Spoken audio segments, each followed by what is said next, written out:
Waalaikumsalam. Selamat pagi, Om Swastiastu, Shalom, Nama Budaya dan Salam Kebajikan. Yang saya hormati Bapak Sutardin, SPD MPD, selaku dosen pengampu mata kuliah pembelajaran literasi SD, dan yang saya banggakan teman-teman sekalian. Sebelum masuk ke materi, izinkan saya memperkenalkan anggota kelompok kami. Saya Evi Pratamasari, selaku moderator pada presentasi kali ini, dan teman saya Dewa Widyadita, saya Laila, saya Sarulari. Jadi di sini kami akan mempresentasikan hasil diskusi akhir mengenai studi kasus yang terjadi pada anak kelas 5 SD. Studi kasus yang kami analisis yaitu di sebuah kelas 5 SD, sebagian besar siswa menunjukkan minat baca yang rendah. Mereka lebih tertarik bermain gadget dibandingkan dengan membaca buku. Adapun fokus analisis kami yang pertama, identifikasi masalah yang terjadi di kelas 5 SD. Yang kedua, analisis penyebab rendahnya minat baca pada kelas 5 SD. Yang ketiga, analisis dampak dari rendahnya literasi baca. Setelah itu solusi yang ditawarkan.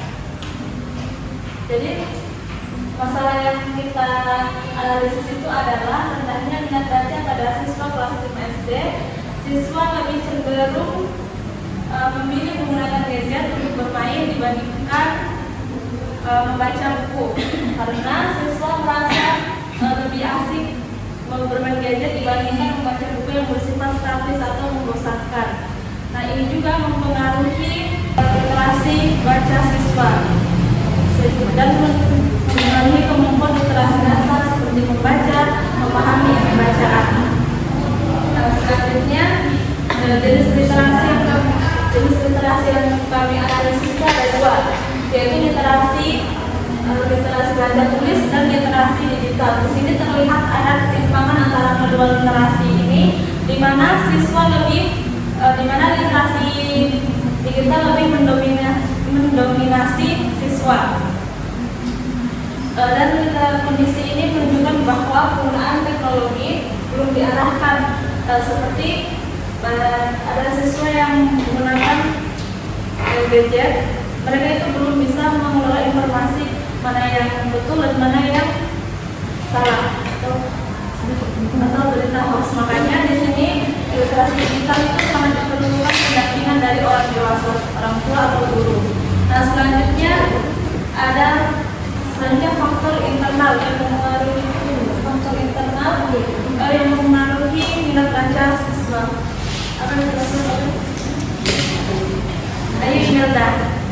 Di sini ada peristiwa faktor internal dari siswa. Yang pertama, kurangnya motivasi intrinsik.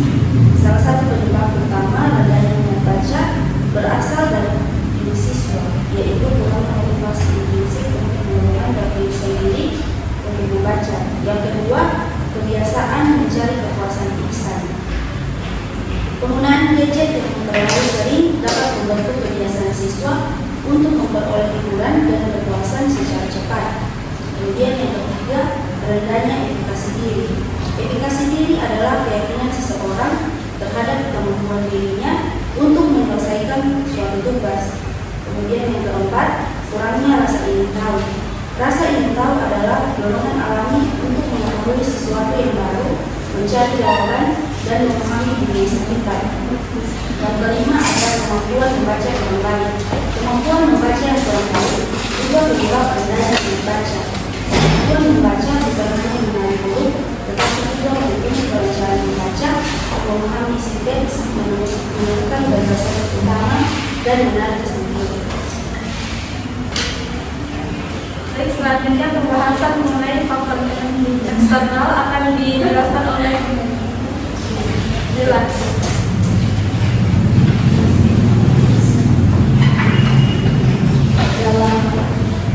Dalam pengaruh eksternal ada yang kami rangkum ada tiga. Yang pertama keluarga, kedua guru, dan ketiga sekolah.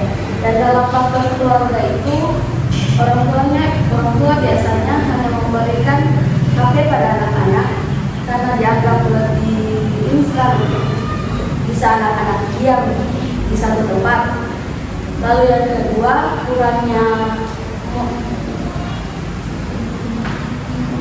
contoh teladan dari orang tua. Yang ketiga, orang tua jarang mengajak anak untuk membaca bersama, memiliki waktu emas biasanya dikatakan membaca selama 15 menit saat malam. Lalu yang kedua, guru hanya melakukan metode pengajaran tradisional seperti hanya menjelaskan di depan tanpa melakukan variasi lain dalam suatu pembelajaran tersebut. Yang kedua,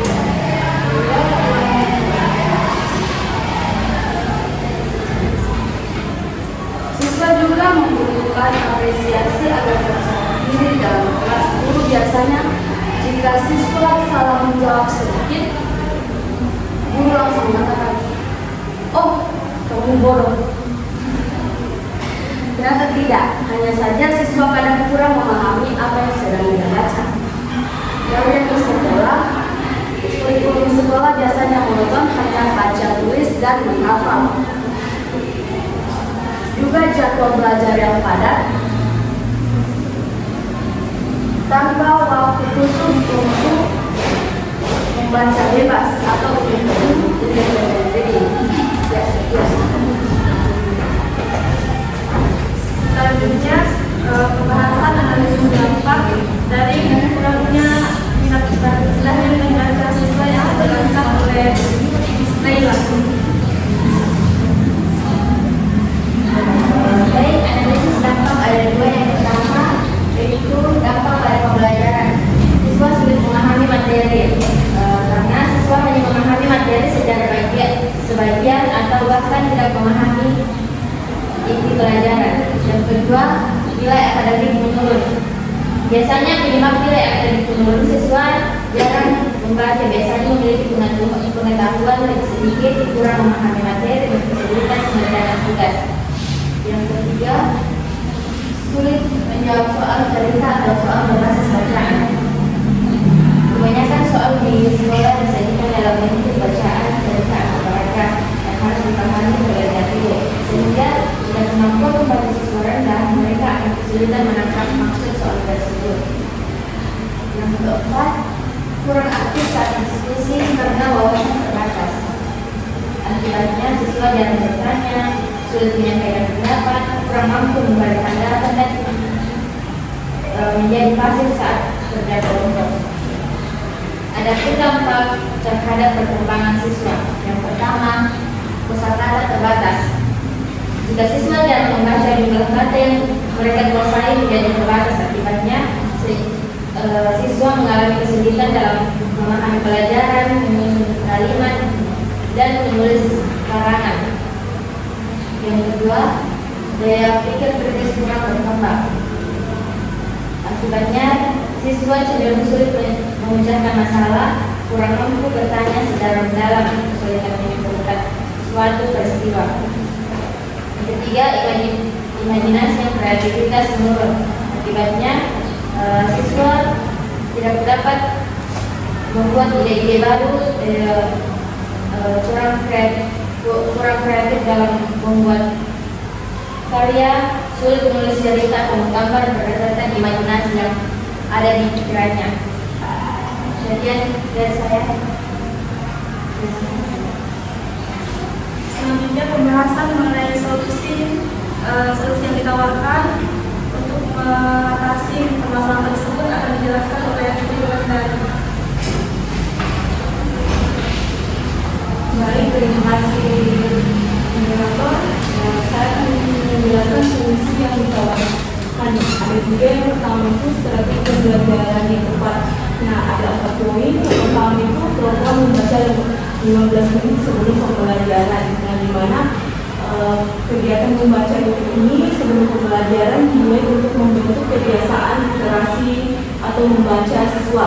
Lalu yang kedua itu pembelajaran berbasis cerita atau story based learning, di mana cerita di sini merupakan